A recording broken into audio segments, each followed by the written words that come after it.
ओम शांति। 19 नवंबर 2023 अव्यक्त मुरली।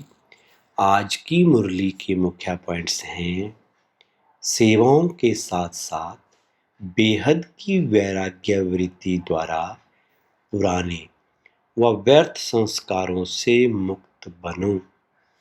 विस्तार है। आज बेहद का बाप अपने बेहद के सदा सहयोगी साथियों को देख रहे हैं। चारों ओर के सदा सहयोगी बच्चे सदा बाप के दिल पर दिल तखत नशीन निराकार बाप को अपना अकाल तख्त भी नहीं है। लेकिन तुम बच्चों को कितने तखत हैं? तो बाप दादा तखत नशीन बच्चों को देख सदा हर्षित रहते हैं। वहाँ मेरे तखत नशीन बच्चे बाप को देख खुश होते हैं। आप सभी बाप दादा को देख खुश होते हो, लेकिन बाप दादा कितने बच्चों को देख खुश होते हैं? क्योंकि हर एक का बच्चा विशेष आत्मा है। चाहे लास्ट नंबर भी है, लेकिन फिर भी लास्ट होते भी विशेष कोटों में कोई में भी कोई की लिस्ट में है। इसलिए एक एक बच्चे को देख बाप को ज़्यादा खुशी है व आपको है, दोनों को। बाप को कितने बच्चे हैं? जितने बच्चे उतनी खुशी, और आपको सिर्फ डबल खुशी है। बस आपको परिवार की भी खुशी है, लेकिन बाप की खुशी सदा काल की है, और आपकी खुशी सदा काल है या कभी नीचे ऊपर होती है। बाप दादा समझते हैं ब्राह्मण जीवन की श्वास खुशी है। खुशी नहीं तो ब्राह्मण जीवन नहीं। और अविनाशी खुशी कभी कभी वाली नहीं, परसेंटेज वाली नहीं। खुशी तो खुशी है। आज 100% खुशी है, कल 100% है, तो जीवन का श्वास नीचे ऊपर है ना। बाप दादा ने पहले भी कहा कि शरीर चला जाए लेकिन खुशी नहीं जाए। तो ये पाठ पक्का है या थोड़ा थोड़ा कच्चा है? सदा अंडरलाइन है।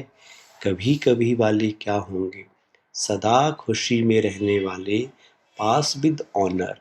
और कभी कभी खुशी में रहने वालों को धर्मराजपुरी पास करनी पड़ेगी। पास विद ऑनर वाले 1 सेकंड में बाप के साथ जाएंगे, रुकेंगे नहीं। तो आप सब कौन हो? साथ चलने वाले या रुकने वाले? बाप दादा ने सभी बच्चों का चार्ट देखा। समय समीप है, तो समय की समीपता के अनुसार अब कौन सी लहर होनी चाहिए? वैराग्य की। कौन सा वैराग्य? हद का या बेहद का? जितना सेवा का उमंग उत्साह है, उतना समय की आवश्यकता प्रमाण स्वस्थिति में बेहद का वैराग्य कहाँ तक है? क्योंकि आपकी सेवा की सफलता है जल्दी से जल्दी प्रजा तैयार हो जाए। इसलिए सेवा करते हो ना। तो जब तक आप निमित्त आत्माओं में बेहद की वैराग्य वृत्ति नहीं है, तो अन्य आत्माओं में भी वैराग्य वृत्ति नहीं आ सकती। और जब तक वैराग्य वृत्ति नहीं होगी, तो जो चाहते हो कि बाप का परिचय सबको मिले, वो नहीं मिल सकता। बेहद का वैराग्य सदा काल का वैराग्य है। अगर समय प्रमाण व सरकमस्टांस प्रमाण वैराग्य आता है, तो समय नंबर 1 हो गया और आप नंबर 2 हो गए। परिस्थिति या समय ने वैराग्य दिलाया, परिस्थिति खत्म, समय पास हो गया, तो वैराग्य पास हो गया। तो उसको क्या कहेंगे? बेहद का वैराग्य या हद का? तो अभी बेहद का वैराग्य चाहिए। अगर वैराग्य खंडित हो जाता है, तो उसका मुख्य कारण है देहभान। जब तक देहभान का वैराग्य नहीं है, तब तक कोई भी बात का वैराग्य सदाकाल नहीं होता है, अल्पकाल का होता है। संबंध से वैराग्य ये बड़ी बात नहीं है। वो तो दुनिया में भी कईयों को दिल से वैराग्य आ जाता है, लेकिन यहाँ देह भान के जो भिन्न भिन्न रूप हैं, उन भिन्न भिन्न रूपों को तो जानते हो ना। कितने देह भान के रूप हैं, उसका विस्तार तो जानते हो, लेकिन इस अनेक देह भान के रूपों को जानकर बेहद के वैराग्य में रहना। देहभान देही अभिमानी में बदल जाए। जैसे देहभान एक नेचुरल हो गया, ऐसे देही अभिमानी नेचुरल हो जाए, क्योंकि हर बात में पहला शब्द देह ही आता है। चाहे संबंध है तो भी देह का ही संबंध है, पदार्थ हैं तो देह के पदार्थ हैं, तो मूल आधार देह भान है। जब तक किसी भी रूप में देह भान है तो वैराग्य वृत्ति नहीं हो सकती। बाप दादा ने देखा कि वर्तमान समय जो देह भान का विघन है, उसका कारण है ही देह के जो पुराने संस्कार हैं, उससे वैराग्य नहीं है। पहले देह के पुराने संस्कारों से वैराग्य चाहिए। संस्कार स्थिति से नीचे ले आते हैं। संस्कार के कारण सेवा में व संबंध संपर्क में विघन पड़ते हैं।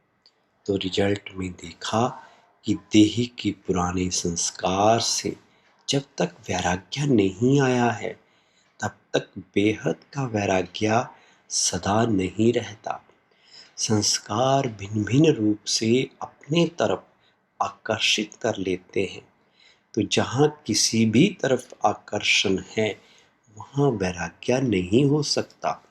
तो चेक करो कि मैं अपने पुराने व व्यर्थ संस्कार से मुक्त हूँ। चाहते नहीं हो, लेकिन सूक्ष्म में संस्कारों को भस्म नहीं किया है। कहाँ ना कहाँ अंश मात्र रहे हुए हैं, छिपे हुए हैं।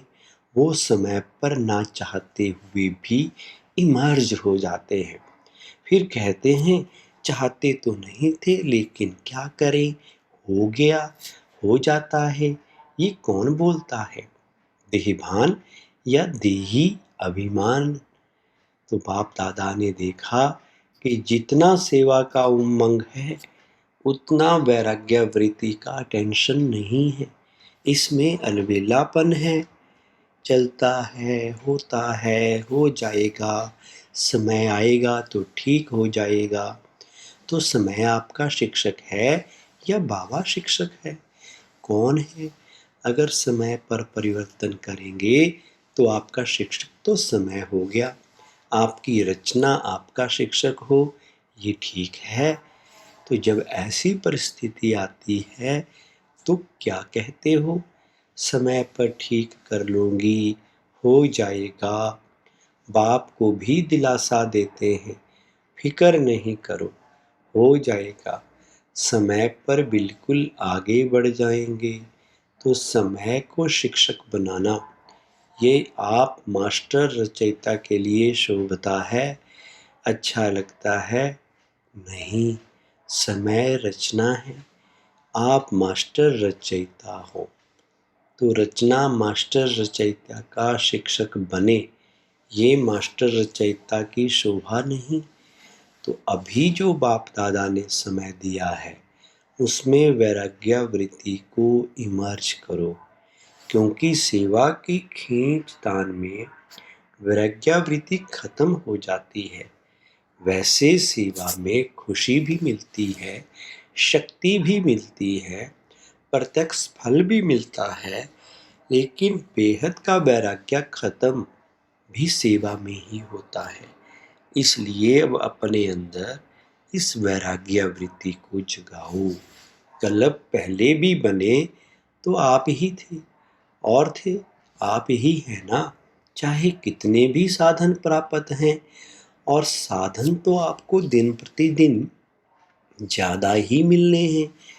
लेकिन बेहद के वैराग्य वृत्ति की साधना मर्ज नहीं हो, इमर्ज हो। साधन और साधना का बैलेंस, क्योंकि आगे चल कर के प्रकृति आपकी दासी होगी।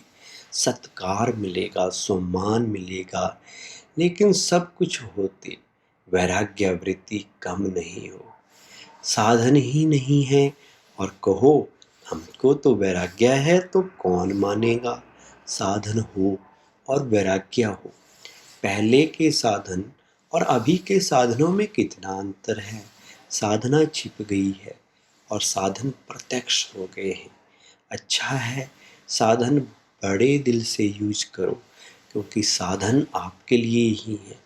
लेकिन साधना को मर्ज नहीं करो, बैलेंस पूरा होना चाहिए। जैसे दुनिया वालों को कहते हो कि कमल पुष्प समान बनो, तो साधन होते हुए कमल पुष्प समान बनो। साधन बुरे नहीं है, साधन तो आपके कर्म का योग का फल है, लेकिन वृत्ति की बात है। ऐसे तो नहीं कि साधन के प्रवृत्ति में साधनों के वश फंस तो नहीं जाते। कमल पुष्प समान न्यारे और बाप के प्यारे यूज करते हुए उन्हों के प्रभाव में नहीं आए न्यारे। साधन बेहद की वैराग्य वृत्ति को मर्ज नहीं करे। अभी विश्व अति में जा रही है, तो अभी आवश्यकता है सच्चे वैराग्य वृत्ति की, और वो वायुमंडल बनाने वाले आप हो। पहले स्वयं में, फिर विश्व में। आप लोग तो अनुभवी हैं, शुरू का अनुभव है ना। सब कुछ था, देशी घी खाओ जितना खा सकते, फिर भी बेहद की वैराग्य वृत्ति। दुनिया वाले तो देशी घी खाते हैं, लेकिन आप तो पीते थे। घी की नदियां देखी तो वायुमंडल। तो डायमंड जुबली वालों को विशेष काम करना है। बाप दादा कहते हैं, चाहते हैं सेकंड में अशरीरी हो जाओ। उसका फाउंडेशन ये बेहद की वैराग्य वृत्ति है। नहीं तो कितनी भी कोशिश करेंगे, लेकिन सेकंड में नहीं हो सकेंगे। आज का वरदान, एक व्रता के राज को जान, वरदाता को राजी करने वाले, सर्व सिद्धि स्वरूप भव। विस्तार है, वरदाता बाप के पास अखुट वरदान है। जो जितना लेना चाहे खुला भंडार है। ऐसे खुले भंडार से कई बच्चे संपन्न बनते हैं और कोई यथाशक्ति संपन्न बनते हैं। सबसे ज़्यादा झोली भरकर देने में भोलानाथ वरदाता रूप ही है। सिर्फ उसको राजी करने की विधि को जान लो तो सर्व सिद्धियां प्राप्त हो जाएंगी। वरदाता को एक शब्द सबसे प्रिय लगता है, एक व्रता। संकल्प में भी दूजा व्रता ना हो, वृत्ति में रहे मेरा तो एक दूसरा न कोई। जिसने हर राज को जाना, उसकी झोली वरदानों से भरपूर रहती है। स्लोगन, मनसा और वाचा दोनों सेवाएं साथ साथ करो तो डबल फल प्राप्त होता रहेगा। ओम शांति।